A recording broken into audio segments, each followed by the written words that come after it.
యోహాను రాసిన మొదటి పత్రిక 2వ అధ్యాయము మొదటి నుండి కొన్ని వచనాలు. నా చిన్నపిల్లలారా, మీరు పాపము చేయకుండుటకై ఈ సంగతులు మీకు రాయుచున్నాను. ఎవడైనను పాపము చేసిన ఎడల నీతిమంతుడైన యేసుక్రీస్తు అను ఉత్తరవాది తండ్రి యొద్ద మనకున్నాడు. ఆయనే మన పాపములకు శాంతికరమై ఉన్నాడు. మన పాపములకు మాత్రమే కాదు, సర్వలోకమునకును శాంతికరమై ఉన్నాడు. ఈ యోహాను యేసుక్రీస్తు శిష్యుల్లో ఒకడైన యోహాను యేసు ప్రభువుని యవ్వన కాలంలోనే వెంబడించిన శిష్యుడు. శిష్యులందరిలో ఆనాడు చిన్నవాడిగా ఉన్నవాడు. కానీ ఇప్పుడు ఈ ఉత్తరం రాస్తున్నప్పుడు ఆయన పండు వృద్ధుడు, నిండు వృద్ధుడు. తన యవ్వన కాలంలో యేసును వెంబడించడం ప్రారంభించిన ఈ శిష్యుడు తన ముదిమి వయసులో, నిండు వృద్ధాప్యంలో, 100 ఏళ్ల వయసులో కూడా వాక్యాన్ని ప్రకటించటం మానలేదు. తాను కన్నవాటిని గురించి, విన్నవాటిని గురించి, తాను అనుభవించినటువంటి యేసుక్రీస్తు ప్రేమను గురించి, ఆయనలో ఉన్నటువంటి క్షమాపణను గురించి, విడుదలను గురించి చెప్పకుండా మానలేదు. మరి చాలా పెద్ద వృద్ధుడు కనుక అలాంటి వారికి అందరూ పిల్లల్లాగానే కనపడతారు. నా చిన్న పిల్లలారా, మీరు పాపము చేయకుండాటకు ఈ సంగతులు మీకు రాస్తున్నాను. మనమండి శరీర రీతిగా పెద్దలమో పిల్లలమో కానీ ఎవరైతే మారు మనసు పొందుతారో, యేసుక్రీస్తుని తమ సొంత రక్షకుడిగా అంగీకరించి తిరిగి జన్మిస్తారో వారు శిశువులుగానే, ఎలాగో ఒక శిశువు పెరిగి పెద్దదవుతుందో అలాగే ఆధ్యాత్మికంగా మనం కూడా నూతన జన్మ అనుభవాన్ని పొందిన తరువాత దినదినాభివృద్ధి పొంది యేసుక్రీస్తు సారూప్యంలోనికి సంపూర్ణమవుతాం. క్రైస్తవ జీవితం అనేది ఒక మొక్కుబడి చేసుకొని ముగించేదో, ఒక సాక్ష్యం చెప్పి కూర్చునేదో, ఒక నాటి అనుభవమో కాదు. కానీ ఇది జీవితకాలం అంతా ఆయనను అడుగు జాడల్లో నడిచే విధానం. ఈ రోజున క్రైస్తవత్వాన్ని కూడా ఒక మూఢభక్తిగా మార్చి రోగాలు బాగు చేసుకోవడానికి, మేలులు పొందడానికి, ఆశీర్వాదాలు పొందడానికి యేసుప్రభువుని నమ్ముకున్నామని చెప్పేవాళ్ళు బోల్డ్ మంది ఉన్నారు. చిన్నపిల్లలారా, మీరు పాపం చేయకూడదని నేను మీకు మాటలు చెప్తున్నాను. యేసుప్రభువుని ఎరక్కముందు మనందరం పాపులమే. ఒప్పుకుంటారా? ఒప్పుకోరా? నేను పరిశుద్ధుణ్ణి అన్నవాడికి యేసుప్రభు అక్కర్లేదు. ఎందుకంటే యేసుప్రభు చెప్పాను, నేను ఆరోగ్యవంతుల కొరకు రాలేదు, రోగుల కొరకే వచ్చాను. నీతిమంతుల కొరకు రాలేదు, పాపులను వెదకి రక్షించడానికే వచ్చాను. మరి ఎవరైనా నేను పాపిని కాదు అని ఈ లోకంలో పుట్టినవాడు అనుకుంటే వాడు అజ్ఞాని. ఎందుకంటే మనం పాప స్వభావంతోనే ఈ లోకంలో పుడుతున్నాం. దావీదు అన్నాడు, నా తల్లి గర్భములోనే నేను పాపములో నా తల్లి గర్భము ధరించింది అని. అంటే ఆ పాతాదాము యొక్క బీజము మానవునిలోనికి సహజంగా వస్తుంది. కాబట్టి పడిపోయిన మానవ స్వభావము పాపాన్ని చేయడానికి మనల్ని పురిగొల్పుతుంది. కొందరు క్రియల్లో పాపం చేస్తారు, కొందరు ఎక్కువ చేస్తారు, కొందరు తక్కువ చేస్తారు, కొందరు కొన్ని పాపాలు చేస్తారు, కొన్ని పాపాలు చేయరు, కొందరు కొన్ని పాపాలు మాటలతో చేస్తారు, చూపులతో చేస్తారు, ఆలోచనలతో చేస్తారు, అంతరాగంలో చేస్తారు. ఏమైనప్పటికీ దేవుడి దృష్టిలో వాడు పాపే. వ్యభిచారము చేయవద్దన్న మాట మీరు విన్నారు కదా. నేను మీతో చెప్పినది ఏమనగా, మోహపు చూపుతో చూచు ప్రతివాడు తన హృదయంలో వ్యభిచారము చేయించున్నాడని ప్రభు చెప్పాడు కదా. అలాగే కొందరు క్రియలలో పాపము చేయకపోయినా వారి ఆలోచనల్లో పాపం చేస్తున్నారు.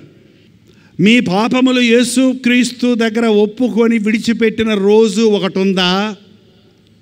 నా స్థానంలో నా కొరకు యేసు ప్రభు సిలువలో మరణించాడు, నా పాపములకు పరిహారం చేశాడు అని నమ్మి నీ పాపముల కొరకు పశ్చాత్తాపడి వాటిని ఒప్పుకొని విడిచిపెట్టి యేసు ప్రభు ఇచ్చే క్షమాపణ నేను పొందాను అన్నవారు మాత్రం ఆలోచించి హల్లెలూయా చెప్పండి.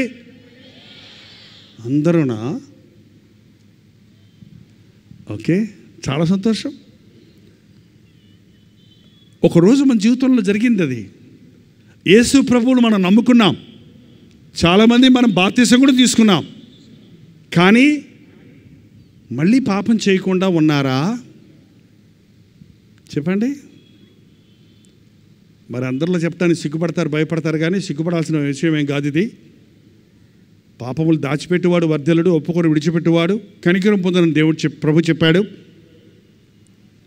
మారు మనసు పొందిన తరువాత, యేసు ప్రభువును నమ్ముకున్న తరువాత కూడా కొందరు కొన్నిసార్లు, అనేక సార్లు తప్పు చేస్తారు. అవునా కాదా? తప్పు చేసినప్పుడు ఏమైపోతున్నావు? దేవునికి దూరం సంగతి మళ్ళా పెట్టండి. నీ మనసు ఎలాగుంటుంది? కఠినమైపోతుందంట. చూసారా?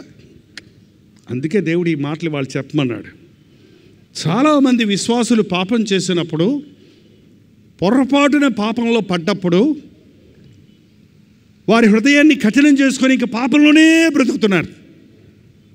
కొందరు పాపం చేసినప్పుడు వారిని వారే క్షమించుకోలేక, ఆ దోషారోపణ చేసే హృదయాన్ని, బాధను తట్టుకోలేక సారాయి తాగటమో, ఏంటంటే సినిమాలకు పోవటమో, షాపింగ్కి పోవటమో, ఏదో దాకా పరధ్యానం చేసుకోవడానికి, మనసును నెమ్మలిపరుచుకోవడానికి ప్రయత్నిస్తున్నారు. ఈ రెండు తప్పండి.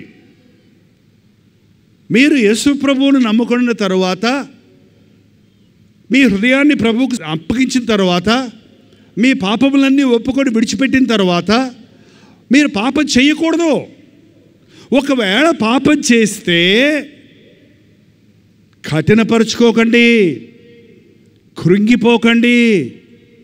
చాలామంది యవనస్తులు ఇది నాన్న, యవన కాలంలో యేసు ప్రభువుని వెంబడించడం చాలా కష్టమండి.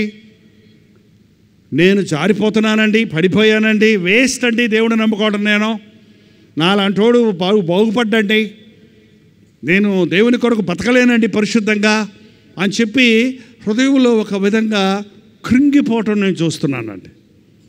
చక్కగా బైబిల్ పట్టుకొని చర్చికి వచ్చేవాళ్ళు, బాగా ప్రార్థన చేసేవాళ్ళు, ఒక 6 నెలలు, 3 నెలలు, ఒక సంవత్సరం ప్రభువుని వెంబడించిన తర్వాత ఏదో ఒక జగడం వచ్చి, ఎవరితోనో విరోధం వచ్చి, మాట్లాడని కూడా మాటలు మాట్లాడి, బూతు మాటలు మాట్లాడి, గొడవలు పెట్టుకొని కోర్టులకు వెళ్ళి బైబిల్ని పక్కన పడేసి దేవుణ్ణి విడిచిపెట్టేవారిని నేను ఎరుగుదును.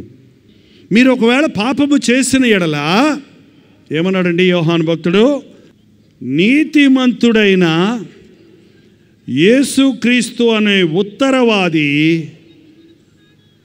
ప్రభు యొద్ద మనకున్నాడు. మీరు పాపము చేసిన ఎడల మనకు ఒక ఉత్తరవాది ఉన్నాడు. చూడండి, మన దేశంలో చట్టాలు ఉన్నాయి. చట్టం మీరితే ఏమవుతుంది చెప్పండి? శిక్ష పడద్దా, కేసు పడద్దా? చట్టం మీరినప్పుడు కేసు పెడతారు. కేసు పెట్టినప్పుడు ఎక్కడికి వెళ్ళాలి? కోర్టుకి వెళ్ళాలి. కోర్టుకి వెళ్ళినప్పుడు ఆ కోర్టులో మన మీద నేరారోపణలు చేస్తున్నప్పుడు వాటికి బదులు ఎవరు చెప్తారు? మనకు తెలియదు చెప్తానికి. అందుకే మనం ఎవరిని పెట్టుకుంటాం? ఒక అడ్వకేట్ని పెట్టుకుంటాం, ఒక లాయర్ని పెట్టుకుంటాం. ఆయన ఏం చేస్తాడు? మన పక్షంగా అక్కడ ఏం చేస్తాడు?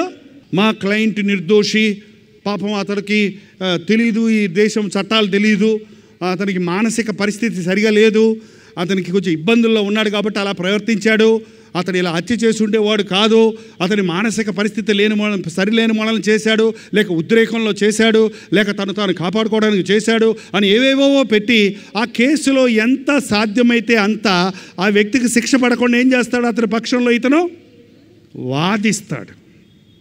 మనం తప్పులు చేస్తున్నప్పుడు అండి, మన పక్షంలో వాదించడానికి మనకు ఒక ఉత్తరవాది ఉన్నాడు, ఒక అడ్వకేట్ ఉన్నాడు.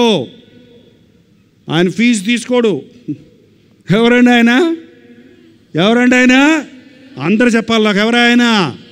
యేసుక్రీస్తు. రక్తమిచ్చి మనల్ని కొన్నవాడు. మనమంటే ఎంత ప్రేమ ఆయనకి. మనల్ని నేరాలు మోపి నరకంలో తోయటం మనకి ఇష్టం లేదు. మనల్ని ఎలాగన్నా క్షమించి పరలోకానికి తీసుకెళ్లాలని ఆశపడిన వాడు. నిన్ను ప్రేమించి నీవు పుట్టకముందే నీ కొరకు సిలువలో బలైన వాడు యేసుక్రీస్తు. మనకు మాత్రమే కాదు, లోకమంతటికి, సర్వలోకములో ఉన్న మానవులందరి కొరకు ప్రాయశ్చిత్త బలిగా కలువరి సిలువలో తన ప్రాణమిచ్చిన వాడు. చచ్చిపోయిన దేవుడు కాదాయన, మరణమును జయించి మృత్యుంజయుడు లేచిన వాడు. పరలోకంలో వెళ్ళి భూలోకానికి వెళ్ళి ఇన్ని శ్రమలు పడ్డాను, ఇన్ని నిందలు పడ్డాను, ఇన్ని అవమానాలు పడ్డాను, ఇంత బాధను అనుభవించాను, ఇంత వేదన అనుభవించాను, సిలువలో మరణించాను, నేను చేయాల్సింది చేసేసేసాను, ఈ పనికి మాలిన మనుషులు మారితే మారని, పోతే పోని, ఏమైతే నా పని నేను చేసేసాను అని పడుకొని నిద్రపోయేవాడు వాడు కాడు. నిన్ను కాపాడువాడు కునుకడు, నిద్రపోవాడు. మరి ఏం చేస్తున్నాడు ప్రభు? ఇప్పుడు దేవుని కుడి పార్శ్వమున కూర్చొని మన కొరకు విజ్ఞాపన చేస్తున్నాడు. నీవెలా అయినా ఆయన వైపు తిరగాలని. నాకు తెలియదు ఇక్కడ తప్పిపోయిన వారు ఎందరున్నారో, భక్తిలో తప్పిపోయిన వారు ఎందరున్నారో, విశ్వాసములో తప్పిపోయిన వారు ఎందరున్నారో, విశ్వాస భ్రష్టులైపోయిన వారు ఎందరున్నారో, దేవుని కార్యాలను చులకన చేసే వాళ్ళు ఎందరున్నారో, ఆత్మలో సంతోషం లేని వారు ఎందరున్నారో, ఇంకా రక్షణ అనుభవం లేని వారు ఎందరున్నారో, ఈ యేసయ్యను ఒక్కసారి మీరు చూడండి. నిన్ను ప్రేమించిన ప్రభు ఈ రాత్రి నిన్ను కౌగిలించుకోవాలని, నిన్ను క్షమించాలని, నీ పాప దోష శిక్ష నుంచి నిన్ను విడిపించాలని ఈ సభకు రప్పించాడు. ఏదో కాస్త శరీరంలో ఉన్న రోగాలన్నీ బాగు చేయడం కోసం కాదండి. యేసయ్య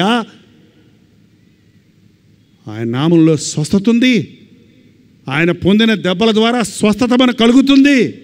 అంతకంటే మించిన హృదయ శుద్ధిని ఇవ్వడానికి, ఆత్మలో ఆనందం ఇవ్వడానికి, దోషారోపణ చేసేటువంటి నీ హృదయానికి సమాధానం ఇవ్వడానికి, నీవు తెలిసి చేసిన పాపం కొరకు కూడా నీ మీదకు శిక్ష రాకుండా ఆ శిక్ష తప్పించి నీ పక్షంలో విజ్ఞాపన చేస్తున్న ప్రభు ఈ రాత్రి, నిన్ను ప్రేమిస్తున్న ప్రభు నీకోసం నీవు తిరిగి రావాలని ఆశిస్తూ ఉన్నాడు. ప్రపంచంలో నలుగురే ఉన్నారండి, ఆదాము, హవ్వ, చెప్పండి, కయ్యూను, హేబేలు. కయ్యూను ఏం చేశాడు? తమ్ముణ్ణి ఏదో చిన్న అసూయ పెట్టుకొని నా అర్పణ అంగీకరించాడు, నీ అర్పణ అంగీకరించాడు, నా అర్పణ అంగీకరించలేదు అని చెప్పి కక్ష పెట్టుకొని, కోపం పెట్టుకొని, అసూయ పెట్టుకొని, అదను చూసుకొని తమ్ముడిని చంపేశాడు. ఏంటండి, ఎంతమంది జీవితాల్లో కోపాలు ఉన్నాయి, కక్ష పెట్టుకుంటున్నారు, అసూయలు పెట్టుకుంటున్నారు. దేవుని బిడ్డలో అసూయ ఉండకూడదండి. దేవుని బిడ్డలో ప్రేమలో అసూయ లేదు, మత్సరము లేదు. చంపేసి మెదలకుండా ఊరుకున్నాడు. దేవుడు ఊరుకుంటాడా? దేవుడు ఊరుకుంటారండి? కయ్యూను, నీ తమ్ముడు ఎక్కడా అని అడిగితే, అయ్యా నా తమ్ముడిని చంపేశానయ్యా, బుద్ధి లేక చంపేశానయ్యా, నన్ను క్షమించయ్యా అన్నాడా? ఏమన్నాడు? నా తమ్ముడు నేను కావాలన్నా? చూడండి, తప్పు చేసి రాత్రి ఎక్కడికి పోయావరా చెప్పకుండా అంటే, నీకెందుకు, ఎక్కడికి పోతాడు, నేను సినిమా పేరు అనుకుంటావా, విచార చేతులు అనుకుంటావా అంటాడు చేసి వచ్చి. ఏంటండి, చూసారా? పాపం చేసిన తర్వాత పశ్చాత్తాపడటానికి బదులు ఆ పాపం మనిషిని ముండి ఘటనలో చేసేస్తుంది. అందుకే మనుషులు అంతకంతకి చెడిపోతున్నారండి, అంతకంతకి చెడిపోతున్నారు. జాగ్రత్త, నువ్వు తప్పు చేసినప్పుడు వెంటనే పశ్చాత్తాపడు. మనలో పాపము లేదని చెప్పుకునే ఎడల మనం అబద్ధికులం అవుతాం. మన పాపాన్ని మనం ఒప్పుకునే ఎడల యేసుక్రీస్తు యొక్క రక్తము మన ప్రతి పాపము నుండి మనల్ని పవిత్రులుగా చేస్తుంది. మనం తప్పు చేసామని తన్ని పడేసేవాడు కాదు ఆయన, మనం తప్పు చేసామని తోసేసేవాడు కాదు ఆయన, మనం తప్పు చేసామని మెడ మీద చేసి గెంటేసేవాడు కాదు ఆయన. మనం ఎంత తప్పు చేసినా, మనం ఎన్నిసార్లు తప్పు చేసినా మనల్ని ఇంకా ప్రేమించే యేసయ్య ఉన్నాడనేది ఒక్కసారి మనసులో పెట్టుకోండి చాలు. ఇక నీకు అందుకనేనండి మేము ఎన్నిసార్లు పాపం చేస్తున్నాం, క్షమిస్తాడులే ఈ రోజున బాగా యేసయ్య ప్రేమను గురించి చిన్నవాళ్ళ పద్ధతి ఎలా ఉందంటే, పొద్దున్న పాపం చేయటం, రాత్రి ఒప్పుకోవటం, పొద్దున్న పాపం చేయటం, రాత్రి ఒప్పుకోవటం, పొద్దున్న పాపం చేయటం, రాత్రి ఒప్పుకోవటం. ఏంటండి? అతిక్రమములు దాచిపెట్టువాడు వర్ధిల్లడు, వాటిని ఒప్పుకొని మరల చేయువాడు ఆశీర్వదించబడతాడు. మాట్లాడరండి. ఒప్పుకొని విడిచిపెట్టువాడు. ఈ రాత్రి మీ హృదయం నేరారోపణ చేసే పాపమేదో యేసు ప్రభు దగ్గర ఒప్పుకుంటే, మనం ఒక లాయర్ని పెట్టుకుంటే అండి, మనం ఒక అడ్వకేట్ని పెట్టుకుంటే మన పక్షంలో వాదించడానికి, మనం ఆ అడ్వకేట్ దగ్గర నిజానిజాలన్నీ స్పష్టంగా వాడికి చెప్పాలా అక్కర్లేదా? నీకు చెప్పను అయ్యింది, నీకెందుకు, నువ్వు నా పక్షం వాదించిపో, నీకేం చెప్పను, నేను నా పేపర్లు ఏమి ఇవ్వను, నేనేం చెప్పను, నా పక్షం వాదించిపో అంటే ఆయన ఎందుకు ఆయన ఏం చేస్తాడు? ఏం వాదించబట్టావా? నీ సంగతి అంతా నాకు చెబితే మంచో చెడ్డో కీడో దాన్ని ఎట్టా ఏం చేయాలో నాకు తెలుసు, నేను చేస్తానంటాడు. అలాగే కీర్తన 51 మీరు చదివితే, ఆ పశ్చాత్తాపంతో రాసిన ఆ కీర్తనలోని భాగాలు చదివితే, అయ్యా నన్ను కడుగు, నా పాపము పోవునట్లుగా నన్ను కడుగు, హిస్సోపుతో నన్ను కడుగు, నీ సన్నిధిలో నుంచి నన్ను తోసివేయకు, నీ పరిశుద్ధాత్మ నాలో నుంచి తీసివేయకు, నాకు మరలా రక్షణానందాన్ని కలుగు చేయి అని కాళ్ళ వేళ్ళ పడి కన్నీటితో ప్రార్థించిన ఆ దావీదును ప్రార్థన మీరు గమనిస్తే, ఈ రోజున పాపంలో పడ్డ ప్రతివాడు అట్టి ప్రార్థన చేస్తే క్షమాపణ దొరుకుతుంది. యేసుక్రీస్తు క్షమించేవాడు. యేసు ప్రభు మన కొరకు చేసింది అదే. మీకు తెలుసా? నువ్వు చేసిన తప్పు కొరకు ఆయన ముఖం మీద ఉమ్మేశారండి. నువ్వు చేసిన పాపం కొరకు ఆయన కొరడాలతో ఆయన వీపిని నాగలితో దున్నినట్టు దున్నారండి. నీకు రావాల్సిన అవమానాన్ని, నిందను ఆయన సిలువలో భరించాడు. నిలువెల్ల చెడిపోయారు నీ కొరకు, నిలువెల్ల నలగొట్టబడ్డాడు, అవమానాన్ని పొందాడు, ఆ సిలువలో వేలాడాడు నీకోసమే. మీరు మీ సొత్తు కాదు, మీరు విలువ పెట్టి కొనబడిన వారు. ఎంతమంది ఈ విషయాన్ని మనసును పెడుతున్నారు? ఎంతమంది యేసుక్రీస్తుని నమ్ముతున్నారు? నా కోసమే. ఆ రోజు నుంచి నేను నమ్ముతున్నాను. ఈ లోకంలో ఎవరు పుట్టకపోయినా, ఒక పనికిమాలిన జైపాలైనా సరే, నా యేసయ్య ఈ లోకంలోనికి వచ్చి నా కొరకు సిలువలో మరణించి ఉండేవాడు నమ్ముతున్నాను. నువ్వు నమ్ముతున్నావా? నీకోసమే ఆయన సిలువలో మరణించాడని, నీకోసమే ఆయన రక్తం కార్చాడని? ఆ పేకాడుకున్న అబ్బాయి వాళ్ళ అమ్మ విడిపించింది కదా, రక్తం కార్చి జరిమానా కట్టి. ఇంటికి వెళ్ళగానే 3వ రోజు వాళ్ళ పాత స్నేహితుడు కనబడి, రే రారా వచ్చావా, అప్పుడు జైలు రారా పేకాడుకుందాం అన్నాడంట. ఆ అబ్బాయి ఏమన్నాడు తెలుసా? నేను రాను, నేను వచ్చి మళ్ళీ పేకాడి మళ్ళీ శిక్ష పొంది చెరసాల్లోనికి వెళ్ళి మళ్ళీ మా అమ్మ చేత రక్తం కార్పించను. నాకు తెలుసు, నేను మళ్ళీ పేకాడితే, మళ్ళీ నన్ను పట్టుకుంటే, నాకు జరిమానా వేస్తే, మళ్ళీ నా కోసం నా తల్లి రక్తం చిందిస్తుందని నాకు తెలుసు. నా తల్లి నన్ను అంత ప్రేమిస్తుంది, అయినప్పటికీ నేను రాను, మళ్ళీ నా తల్లిని నేను ఏడిపించను, ఇక నేను ఈ పాపము చేయను అన్నాడు. ఈ రోజున ప్రతి క్రైస్తవుడు యేసయ్య ప్రేమను ఒకసారి రుచి చూసిన వాడు, ఎన్నిసార్లైనా ప్రభు క్షమిస్తాడని మళ్ళీ మళ్ళీ ఆయన గాయాలు రేపుతారండి? మళ్ళీ మళ్ళీ ఆయన బహిరంగంగా సిలువేస్తారా? మళ్ళీ మళ్ళీ ఆయన రక్తాన్ని తొక్కి నిన్ను క్షమించే ప్రభువును కాదని పాపంకు పరిగెడతావా? ఎంతకాలం ఇలాంటి జీవితం జీవిస్తావు యేసయ్య నామాన్ని ధరించి? ఈ భారతదేశం అంతా యేసు ప్రభువుని ఇంకా నమ్ముకోకపోవడానికి, ఆయనలో ఉన్న ప్రత్యేకతను గుర్తించకపోవడానికి కారణం యేసు నామాన్ని ధరించిన నీ బ్రతుకులో ఆయన ప్రేమ కనబడకపోవటం వల్లే కదా, ఆయన పరిశుద్ధత లేకపోవటం వల్లే కదా. నీవు వారిలాగానే కృంగిపోతున్నావు, నువ్వు వారిలాగానే భ్రష్టత్వానికి చోటిస్తున్నావు, పాపానికి చోటిస్తున్నావు, నీచ స్థితికి దిగజారిపోతున్నావు. ఈ రాత్రి యేసయ్య ప్రేమ నిన్ను బ్రతిమలాడుతుంది. ఈరోజు యేసయ్య నిన్ను బ్రతిమలాడుతున్నాడు. నువ్వు కృంగిన సమయాలలో, నువ్వు విసిగిపోయిన సమయాలలో, నీ దోషారోపణ చేసే హృదయమును, బాధను నీవు తట్టుకోలేని పరిస్థితుల్లో మరింత పాపం చేయకు. సులభమైన పాపాన్ని తప్పించుకునే మార్గం కొరకు కకృతిపరకో. సాతానిచ్చే బోళి అయిన ఆదరణ కొరకు ఎదురు చూడకో. సాతాను తత్సమయానికి నిన్ను మభ్యపెట్టి నీ బాధ తీసేసినట్టు కనపడించేటువంటి పాపాలకు గురైపోవద్దండి. యేసయ్య ఇచ్చే పాపక్షమాపణ ఈ రాత్రి సంపాదించుకొని వెళ్దాం. నేనే నా చిత్తానుసారముగా నీ పాపమును తుడిచివేయుచున్నాను, మరి ఎన్నడూ నేను దానిని జ్ఞాపకము చేసుకున్నాను. ఈ రాత్రి ప్రభు చెప్తున్నాడు, వెనుకున్న వాటిని మరచి ముందున్న వాటి కొరకు వేగిరపడు. వెనకాల చేసిన తప్పులన్నీ, యేసుక్రీస్తు రక్తములో కడిగి వేసిన తప్పులన్నీ మళ్ళీ జ్ఞాపకం చేసుకోవాల్సిన అవసరమే లేదు. నీ పాపపు మూటను నా వీపు వెనక పడేశాను అన్నాడు దేవుడు. ఎక్కడ పడేశాడంట? నా ముందు పెట్టుకొని లెక్కేస్తున్నాను అనలేదు. ఎక్కడ పడేశాడంటే ఆయన నా వీపు వెనకాల విసిరేశాను. నేను నిన్ను చూసినప్పుడు కొత్త వ్యక్తిగా చూస్తున్నాను అంటున్నాడు యేసయ్య. యేసయ్య ఒకసారి క్షమించాడంటే మళ్ళీ పాత వ్యక్తిగా మనల్ని చూడడు, గతంలో చేసిన పాపాలు చూడడు. మనందరికీ తెలిసిన కథ. తప్పిపోయిన కుమారుడు తిరిగి ఇంటికి వచ్చినప్పుడు తండ్రి, వచ్చావారా, బుద్ధి వచ్చిందా, చెప్పిన మాట వింటావా, ఇంకెప్పుడు పోకుండా ఉంటావా, నోరు మూసుకొని పడి ఉంటావా అని ఏమని అన్నాడా? ఇంకోసారి పోతానన్నామంటే కాళ్ళు ఎరగొడతానరా అని అన్నాడా? పానికి మాలనోడా, మళ్ళీ వచ్చావా సిగ్గు లేకుండా అన్నాడా? ఏమన్నాడండి?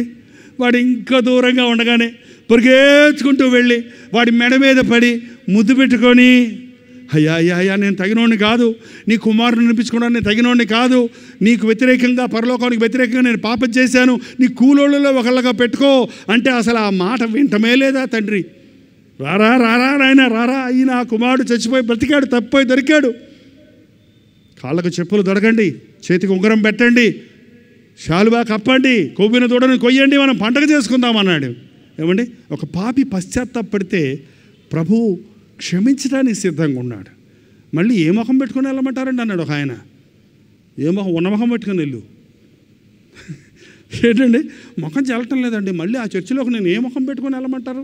ఆ చర్చిలో గొడవ చేశాను, ఆ చర్చిలో నింద తెచ్చుకున్నాను, ఆ చర్చిలో పరువు తీసుకున్నాను, ఆ చర్చిలోకి ఏ ముఖం పెట్టుకుని వెళ్ళమంటాడు అంటారేంటి? సిగ్గుమాలిన ముఖం పెట్టుకొని రా. దానియేలు అంటున్నాడు, మా ముఖానికి సిగ్గే తగి ఉన్నది, ఇదిగో సిగ్గుమాలిన ముఖంతో నీ దగ్గరకు వస్తున్నామయ్యా. మీ సిగ్గును మీ అవమానాన్ని తీసే యేసయ్య ఉన్నప్పుడు యేసయ్య ముందు సిగ్గుపడటానికి భయం ఎందుకండి? ఇంకా నీ సిగ్గును సింగారంగా చేసేస్తాడు రా. ఏంటండి? సిగ్గుపడొద్దు, పాపం ఒప్పుకోవడానికి సిగ్గుపడొద్దు. ఆకాను పాపాన్ని దాచినప్పుడు యెహోషువ అన్నాడు, నాయనా నువ్వు చేసిన తప్పును ఒప్పుకొని దేవుణ్ణి ఘనపరచు. నీ పాపం ఒప్పుకుంటే దేవునికి ఏమొస్తుందట? ఘనత వస్తుంది, దేవుని నామానికి ఘనత వస్తుంది. ఈ రోజున ఎంతమంది అండి తమ తప్పును కప్పిపెట్టుకోవడానికి మరింత తప్పులు చేస్తూ మరింత హీనదశకు వెళ్ళిపోతున్నారు. వారి మనస్సాక్షిని పాడు చేసుకుంటున్నారు. ఏదైనా దోషారోపణ నిన్ను వెంటాడుతుందేమో, ఏదైనా పాపం నిన్ను వెంటాడుతూ ఉందేమో, పశ్చాత్తాపడు, ప్రభువు క్షమిస్తాడు అని నమ్ము, ఆయన తుడిచివేస్తాడన్నాడు. బ్లాక్ బోర్డు మీద టీచర్స్ పాఠం చెప్పేవాళ్ళండి చాక్ పీస్ తోటి, తెలుసు కదండి. చాక్ పీస్తో రాసిన తర్వాత వాళ్ళు ఏం చేస్తారు? డస్టర్తో తుడిచేస్తారు. తుడిచేసిన తర్వాత మళ్ళీ ఆ పాఠం ఏది అని అడిగితే ఎక్కడుంది? ఉందా? దేవుడు ఏమంటున్నాడు? నీ పాపాల లిస్టు ఏం చేస్తాడు? తుడిచేస్తారు. అయ్యో నాకు కనబడవు, మళ్ళీ నాకు కనబడవు, నేను నా చిత్తానుసారంగా నీ పాపమును తుడిచివే, మరెన్నడూ నేను వాటిని జ్ఞాపకం ఇంత ప్రేమ కలిగిన ప్రభువు మనకుండగా, ఆనాడు కలువరి సెలవులోనే ఆయన చేసిన ప్రార్థన, ఆయన మాట్లాడిన మొదటి మాట ఏంటి? తండ్రి వీరేమి చేయుచున్నారో వీరెరుగరు కనుక వీరిని క్షమించు. ఈరోజు యేసు ప్రభు సెలవులో ఉంటే ఏం ప్రార్థన చేస్తాడో తెలుసండి? తండ్రి వీరేమి చేస్తున్నారో వీరికి తెలుసు, అయినా కూడా క్షమించు. ఏంటంటే తెలియక చేసేవాళ్ళు వేరే వాళ్ళు. యేసయ్యను ఎరిగిన తర్వాత కూడా, ఆయన ప్రేమను ఎరిగిన తర్వాత కూడా చేస్తున్నాడు. నిన్ను కూడా ఆయన క్షమిస్తున్నాడు, నిన్ను కూడా ఆయన క్షమిస్తున్నాడు. ఈ రాత్రి ఆయన ఇచ్చే క్షమాపణ పొందుదామండి. నీ ఎముకల్లో సత్తు కావాలంటే, నీ హృదయంలో నెమ్మది కావాలంటే, నీ దేహంలో ఆరోగ్యం కావాలంటే, నీవు చేయనిదంతా సఫలం అవ్వాలంటే ప్రేయర్ ఆయిల్ని ఇస్తున్నారు చూడండి పాస్టర్ గారు. అది తీసుకొని పోసుకుంటే, తాగితే, రాసుకుంటే, పూసుకుంటే వస్తుందని మోసపోకండి. యేసుక్రీస్తు మిమ్మల్ని విడిపించేవాడుగా ఉన్నాడు. ఏ బోధకుడు మీ మనస్సును సరిచేయగలిగిన శక్తి ఏ బోధకుడికి లేదు. మిమ్మల్ని యేసు వైపు తిప్పగలిగిన శక్తినే మాకు ఇచ్చాడు, కానీ మా వైపు తిప్పుకోవడానికి కాదు యేసు ప్రభు ఈ సేవ ఇచ్చింది. మోసపోకండి. అంచె దినాల్లో అబద్ధ ప్రవక్తలు అనేకులు బయలుదేరున్నారు. తాత్కాలికమైన ఉపశమనం కోసం అనేకులు తాపత్రపడుతున్నారు. జడులు మట్టి గోడ కట్టుకొనగా ప్రవక్తలు గొచ్చుపూత పోస్తారట. అబ్బా భలే కట్టావురా అని గచ్చిపోత పూస్తే లోపల మట్టి కూడా ఏమవుద్దండి, వరద వస్తే ఏమొస్తుందండి, వర్షం వస్తే. అందుకే ఆ భక్తి పై భక్తే. నా జనుల గాయాలు పైన మాన్పి వారిని స్వస్థత పడకుండా చేస్తున్నారని ఈనాటి బోధకుల గురించి దేవుడు చెప్తున్నాడు. ఏనాడో యిర్మీయా ద్వారా, హెస్కేల్ ద్వారా హెచ్చరించి ఉన్నాడు. ఆ దినాలు ఇవాళ చూస్తున్నాం. నీ హృదయంలో ఉన్న దోషారోపణ పోవాలంటే నీ ఉత్తరవాది అయిన యేసు ప్రభు దగ్గరకు వెళ్ళావు. నీ సంగతంతా ఆయనతో చెప్పావు. ఆయన చూసుకుంటాడు నీ కేసు, ఆయన చూసుకుంటాడు నీ చిక్కు, ఆయన చూసుకుంటాడు నీ బాధ, ఆయన చూసుకుంటాడు నీ పరిస్థితి. నీ మీద శిక్ష పడకుండా ఆయన తప్పిస్తాడు. ఆయన ఊరికే రుసుముకడతకు కాదు, అవసరమైతే నీ స్థానాన్ని ఆయన భరించి నీ కొరకు ఆయన త్యాగం చేశాడు కనుక నీకు రావాల్సిన శిక్షను ఆయన భరించి ఉన్నాడు కనుక ఆయన నిన్ను విడిపించడానికి సిద్ధంగా ఉన్నాడు. యేసుక్రీస్తు అనే ఉత్తరవాది మనకున్నాడు. కాబట్టి ప్రభునందు విశ్వాసం ఉంచండి, ఆ క్రీస్తుతో సహవాసం చేయండి. ఇంకొక వచనం చదివేసి ప్రార్థన చేస్తున్నాం. 12వ వచనం, 13వ వచనం, 14వ వచనం చూస్తే, చిన్నపిల్లలారా ఆయన నామను బట్టి మీ పాపములు క్షమించబడి ఉన్నావు కనుక మీకు రాయిచున్నాను. తండ్రులారా మీరు ఆది నుండి ఉన్నవాడిని ఎరిగి ఉన్నారు కనుక మీకు రాయిచున్నాను. యవనస్తులారా మీరు దుష్టుని జయించి ఉన్నారు కనుక మీకు రాయిచున్నాను. చూడండి, యోహాను అంటున్నాడు మీ పాపములు క్షమించబడి ఉన్నవి. చూడండి, చిన్నపిల్లలు అంటే కొత్త విశ్వాసులు, పాపము క్షమించబడిన అనుభవం కలిగిన వారు, మీరు ప్రభు ఇచ్చిన పాపక్షమాపణను పట్టి ఆయన్ని స్తుతిస్తే మరల పాపము చేయకుండా కాపాడుకోవాలి. తండ్రులారా అంటే చాలా సంవత్సరాల నుంచి ప్రభువుని ఎరిగిన వారు, ప్రభు వాక్యాన్ని విన్నవారు, భక్తిలో వృద్ధులైన వారు, భక్తిలో పరిపక్వతను పొందినవారు, మీరు ప్రభువును ఎరుగుదురు, ఆయన మనస్సును ఎరుగుదురు కనుక మీరు ఆయన మనస్సు ప్రకారంగా ఆయన ఇష్టానుసారంగా జీవించండి. అలాగే యవనస్తులారా అంటే కొత్తగా రక్షించబడి ఇప్పుడే బాల్యాన్ని విడిచి యవన కాలంలోనికి వచ్చిన ఒక 6 నెలలు 1 సంవత్సరం రక్షించబడ్డ విశ్వాసులు యవనస్తులు, వాళ్ళు వైరాగ్యం కలిగి ఉంటారు దేవుని కోసం. మీరు ఒకటి నేర్చుకోవాలి, దుష్టుని జయించాలి, శరీర ఇచ్ఛలను జయించాలి, పాపాన్ని జయించాలి. కాబట్టి ఈ అంచె దినాలలో మీ విశ్వాసము బలపడాలంటే దేవుని వాక్యాన్ని పఠించి ధ్యానించాలి. మీ ఉత్తరవాది అయిన క్రీస్తుతో మీకు సత్సంబంధం కలిగి ఉండాలి. ఆయన దగ్గర మీ హృదయాన్ని తెరిచి మీ స్థితిని చెప్పుకొని ఒప్పుకొని మీరు పాపక్షమాపణ పొందడానికి ప్రయత్నించాలి. కానీ ఆ పాపాన్ని కప్పుకోవడానికో, ఆ పాపాన్ని ముద్రపెట్టుకోవడానికో, ఆ పాపాన్ని కుళ్ళబెట్టుకోవడానికో, ఆ పాపాన్ని కప్పుకోవడానికి మరో పాపం చేయటమో చేసిన రోజు భ్రష్టులమైపోతాం. భ్రష్టులు. ఒక పూట కూటి కొరకు జ్యేష్ఠత్వపు హక్కును అమ్ముకున్న వ్యభిచారి అయినను, తిండిపోతైనను, ఏసావు వంటి తిండిపోతైనను, వ్యభిచారైనను ఉండునేమోనని జాగ్రత్తగా చూసుకునుడి అని దేవుని వాక్యం సెలవిస్తూ ఉంది. దేవుని ప్రేమలను అనుభవించి మన ఇష్టానుసారంగా ప్రవర్తించినప్పుడు భ్రష్టులమవుతాం. భ్రష్టుడు అంటే ఇంకంతే, కుప్పతొట్టికి అన్నమాట, ఇంకెందుకు పనికిరాడని. దేవుడు ఎవరిని కుప్పలో పడేయడానికి ఇష్టపడటం లేదు. కానీ నీవు కఠినపరుచుకుంటే, నిన్ను క్షమించే ప్రభువు నువ్వు కాదంటే, నిన్ను విమోచించే ప్రభువు నువ్వు కాదంటే, నీ పక్షంలో ఉండి వాదాడి నీకు క్షమాపణ కలుగు చేసే ప్రభువు నువ్వు వద్దంటే చివరికి నిత్య నరకానికి వెళ్ళాల్సిందే. ఈ రోజున ఎంతటి పాపినైనా క్షమించుటకు ప్రభువు సిద్ధంగా ఉన్నాడు. ఈ రాత్రి మీరు ఇంటికి వెళ్ళి యేసయ్య నిన్నెంత ప్రేమించాడో జ్ఞాపకం చేసుకోండి. ఇంకా క్షమించబడని పాపం ఏదైనా నిన్ను వేదనపరుస్తుంటే, నిన్ను దోషారోపణ చేస్తుంటే, నీ హృదయాన్ని కృంగుదీస్తూ ఉంటే, ఏదైనా దాచుకున్న పాపం ఉంటే, ఎవరికీ తెలియకుండా నీవే మదనపడుతున్న పరిస్థితుల్లో ఉంటుంటే, నువ్వు చేసిన పాపాన్ని దేవుడు క్షమించడేమో అన్న రీతిగా దిగులు పడిపోతూ ఉంటే, ఈరోజు యేసయ్య చెప్పే మాటలు వినండి. నేను నిన్ను క్షమిస్తాను, నేను నిన్ను క్షమిస్తాను, నీ పాపాల్లో నేను తుడిచివేస్తాను, నేను వాటిని మరలా ఎప్పుడు నేను జ్ఞాపకం చేసుకోను అని ఈ రాత్రి సెలవిస్తున్నాడు. దయచేసి లేచి నిలబడతారా? 2 చేతులు పైకెత్తి ప్రార్థన చేసుకుందాం. పరిశుద్ధుడా, మమ్మల్ని చూడు నాయన, మా కొరకు కలువరిలో ప్రాణమిచ్చిన యేసయ్య, మమ్మల్ని చూడయ్యా. తిరిగి రావా నా కౌగిల్లోనికి? ఎప్పుడొస్తాడో నా బిడ్డ, నన్ను విడిచిపోయిన బిడ్డ నా కౌగిల్లో చేరాలని ఆనాడు ఆ తండ్రి ఎదురు చూచినట్లుగా అయ్యా ఈ రాత్రి మమ్మల్ని మా కొరకు ఎదురు చూస్తున్న నీ ప్రేమ కలిగిన హస్తాల్లో మేము చేరటానికి సహాయం చేయి నాయన.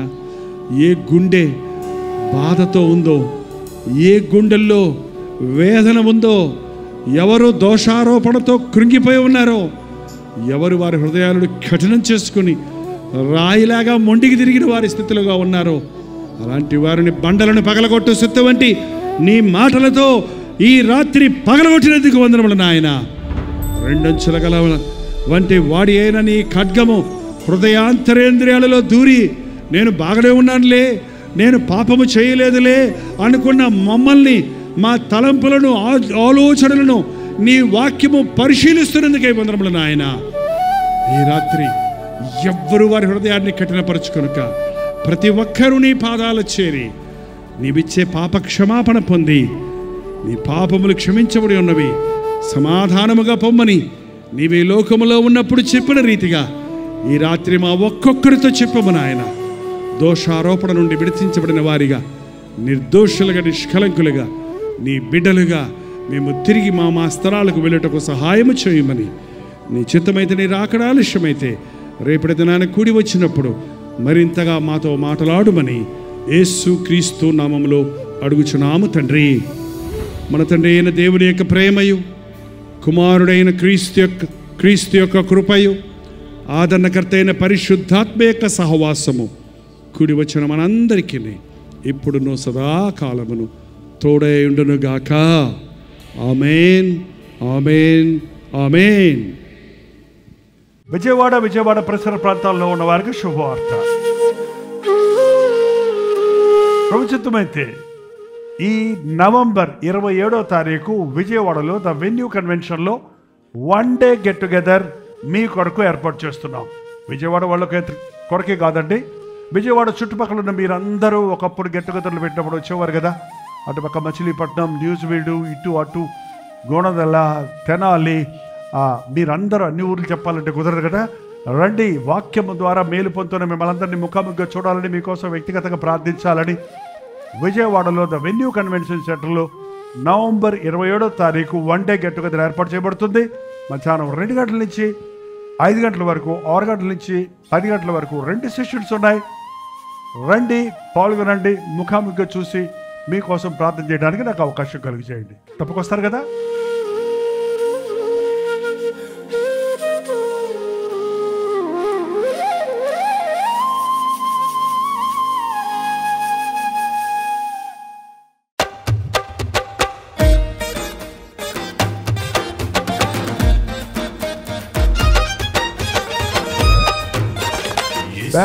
బెంగళూరు పరిసర ప్రాంతాల్లో ఉన్న వారికి శుభవార్త. ప్రభుత్వమైతే డిసెంబర్ 4వ తారీఖు మరొకసారి మీ బెంగళూరు వస్తున్నాం.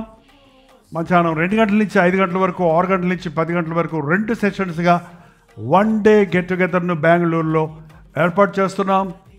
రాగలిగిన వాళ్ళందరూ వచ్చి, వీలైతే 2 సెషన్స్కి వచ్చి దేవుని ఆశీర్వాదాలు పొందండి. సంవత్సరాంతంలో ఉన్నాం.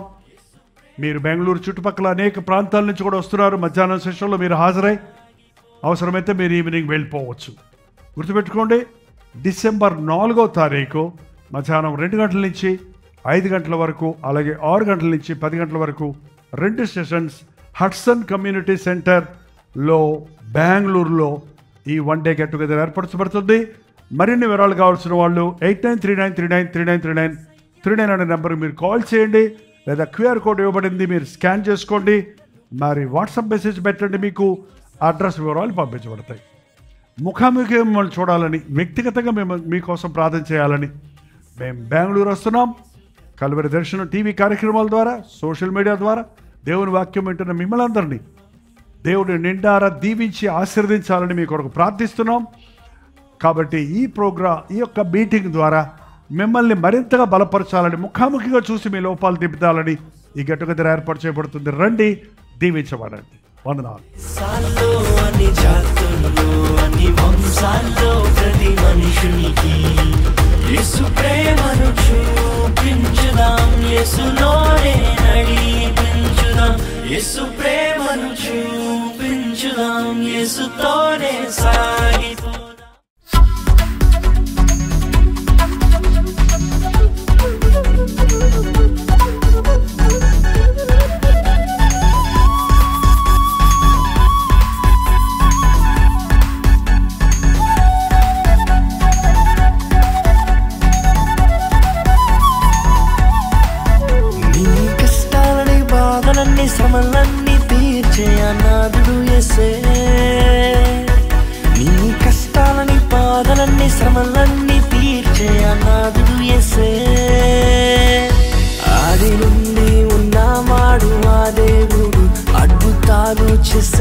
मुझसे माडू ना येसु